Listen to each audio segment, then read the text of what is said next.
The Red Raiders will look to start out Big 12 conference play on a high note against a new Big 12 opponent in the Arizona State Sun Devils. In today's video, I'll give my 3 keys to the game for the Red Raiders to get to 1-0 in the Big 12 and discuss much more, including get Taj the damn ball.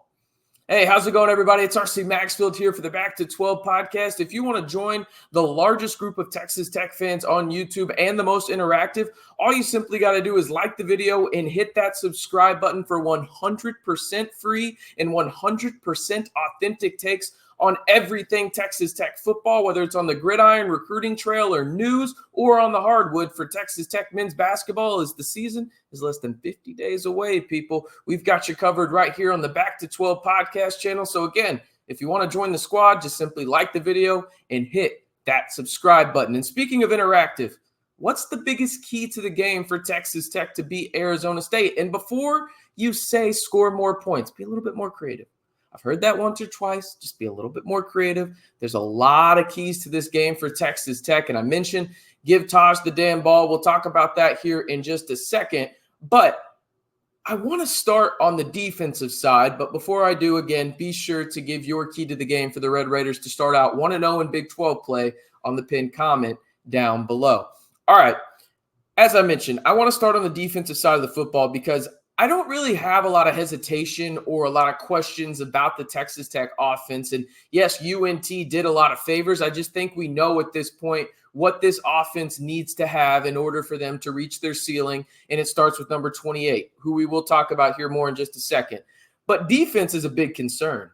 I think when you look at what Texas Tech has done defensively so far, I think the word that comes to mind for me is putrid. And I know that that's really, really aggressive, but it kind of is. Have they done some good things here and there? Yeah, but consistently, not really, right? So when I look at this, we talked about it in the preview video, and I stand by this being arguably the biggest key to victory for Texas Tech against Arizona State. You have to keep Leavitt in the pocket, okay? Leavitt is a guy that he's a decent passer. I think that that's a fair assessment of his game. He is a decent passer.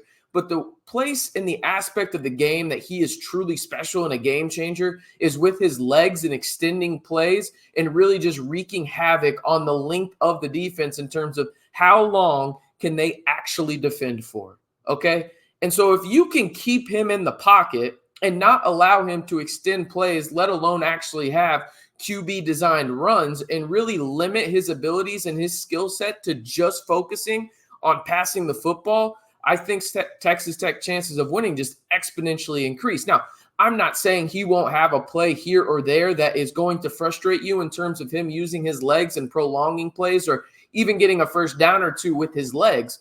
But if you minimize it and you really force him to think about passing the football and going through his progressions, I think the Texas Tech pass rush can get home against this Arizona State offensive line and really wreak havoc on Sam Leavitt and make an absolute nightmare scenario for the Sun Devils out in the 806. All right, we're going to go straight into Taj Brooks now because you have to solidify the run game and the offensive line if you were Zach Kittley. Case in point, what they did against UNT. And before anybody comes at me in the comments and says, RC, it was UNT, they can't do the exact same thing against Arizona State. Well, not the exact same thing, but why the hell not try and get the run game going early, right? You have arguably the best running back in America on your team in Taj Brooks. You saw the impact he had in the UNT game from the Washington State game, right? The Washington State game, you couldn't do anything in terms of play action pass. You got too hyper-focused on the screenplay and getting the ball to the outside, when in actuality, the biggest thing Texas Tech needs to do early and often in this offense is run the football, get the offensive line in the game. There's no better way to do that than run blocking, right? And that allows the best player on your team to get the ball in his hands. And not to mention what it does from an offensive perspective, opening things up for other playmakers on this team, most notably Baron Morton, right? If you can use the play action and RPO and actually have the defense respect it, it puts them on their heels. It opens things up not only in the running game, but also in the passing game. And I think that that's where Texas Tech has to come out early. I would not hate it whatsoever if the first play from scrimmage in this one is a play action pass down the field to Caleb Payday Douglas or Josh Kelly, and you put Arizona State on their heels thinking, okay, they're definitely going to give the top, Brooks effect right away, right? That's what they're expecting, the Taj Brooks effect. Well, maybe they come in and they put a couple extra guys in the box. That allows open windows for Baron Morton in the play-action passing game. I'd love to see that, but you have to dictate the pace in this one, and the best way to do that is with the run game and getting the offensive line grounded and really in space that they need to be to protect Baron Morton and keep him upright against a Big 12 pass rush. All right. We saw what turnovers could do for Texas Tech against UNT, and we saw what turnovers could do for Texas Tech against Washington State. It's polar opposites, right? Texas Tech, and yes, I am including turnovers on downs in this because I think it's warranted, okay? They had 7 of those against Washington State. A lot better against UNT. They actually created 3 turnovers, right?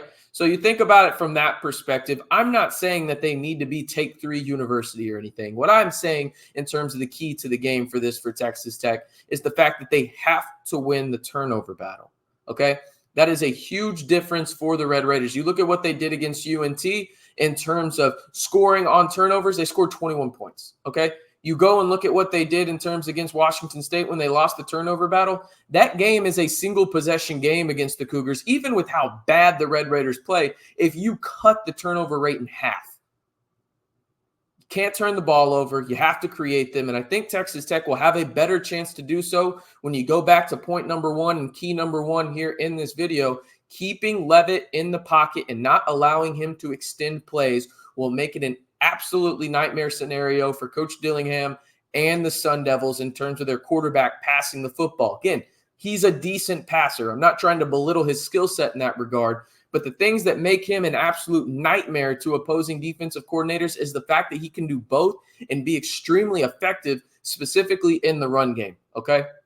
If you can limit that and create him opportunities to where he has to throw the football, I think the Texas Tech secondary can thrive off of that with the likes of CJ Baskerville, Chapman Lewis, Braylon Lux. We see what he can do when he gets the ball in his hands off of a turnover, i.e. that pick 6 against UNT. I think that is the best course of action for the Red Raiders to make things uncomfortable for Sam Leavitt and create those turnovers and win the turnover battle, because I think when you look at what Texas Tech has done well in the games that they've had Taj Brooks, really dating back to last season in this Kitley offense where he's been the workhorse, when they dictate the pace of play, right, and really control really how fast things are going. You can still go fast and dictate the pace of play in the sense of really controlling the clock and making sure the defense can't get substitutions to get fresh bodies in there, which is a huge positive for the offense. I think that that's what the Red Raiders can do, and that goes back to the turnover battle in the sense that if you have more opportunities to score because your defense created ones for you, it's always a positive. And again, the best way to do that, in my opinion, is to keep Sam Leavitt within the pocket. All right.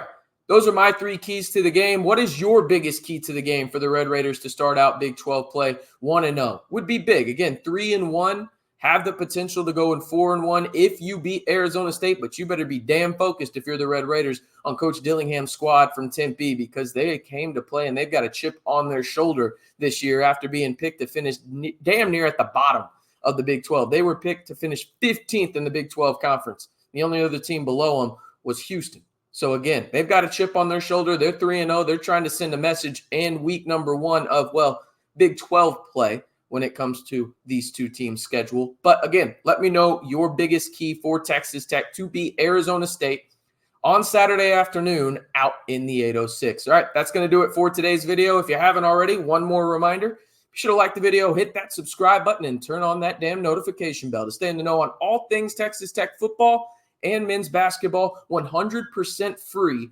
all year long. We're giving you daily videos, people. There's no other YouTube channel out there in the Texas Tech space giving you daily videos, doing watch parties, doing live Q&As, and everything in between. Join the most interactive Texas Tech YouTube channel today. And again, all you got to do is simply like the video and hit that subscribe button.